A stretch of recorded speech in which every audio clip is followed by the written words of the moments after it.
Hey everybody, this is the exercise 1 overview in the week 1 file.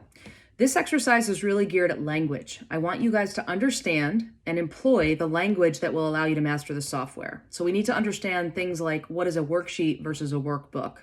What do the various menus provide us in terms of when we click up here, we do the insert menu, the draw menu, the page layout, etc.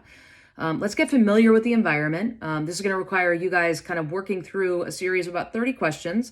You're going to be given a select number of answers via a drop-down box. And what I want you to do is just, find out the right answer. And it's going to be kind of straightforward enough. For example, an entire MS Excel file, that's called a workbook. That's what we will call a kind of a standalone file that has multiple worksheets within it. A worksheet is one of these tabs that we can click on. So a workbook contains multiple worksheets. So that's what these first two questions get at. If you notice, I'm going to click for number 1. I'm going to choose workbook because that's what an entire file is referred to. And a single tab within an Excel file is referred to as a worksheet. So this worksheet that I'm in is called EX1-terminology. Now, a couple of things to point out. As I answer these, you'll see that the diagnostic flips to a correct because I've answered the correct answer.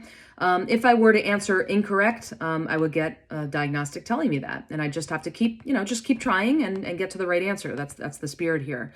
As you answer correct answers, you're going to get earned points, and you will see earned points versus possible points. And if you go back to your start here, your week 1 welcome tab, you're going to see that your earned points will kind of be updating and your assignment score will update as well. So just a little bit of kind of logistics as to how to work around the file. Now, I do want to encourage you as you get down to some of these other questions, like the formulas menu shows what formula types. You're going to click the drop down and you might not know off the top of your head, well, is it financial? Is it logical? Text? You might not even know what this means in terms of formula types. Some of this might be brand new to you. But what I want you to do is I want you to come up to the menu bar and go to formulas. And I want you to just take a look at the various formula menus. This is kind of meant to, it's kind of meant to encourage you to kind of explore the environment. Okay, that's the spirit of this first exercise. As you work through it, if you have questions, please definitely let me know. That's it for exercise 1, and I'll have separate videos about the other exercises as well. Thanks.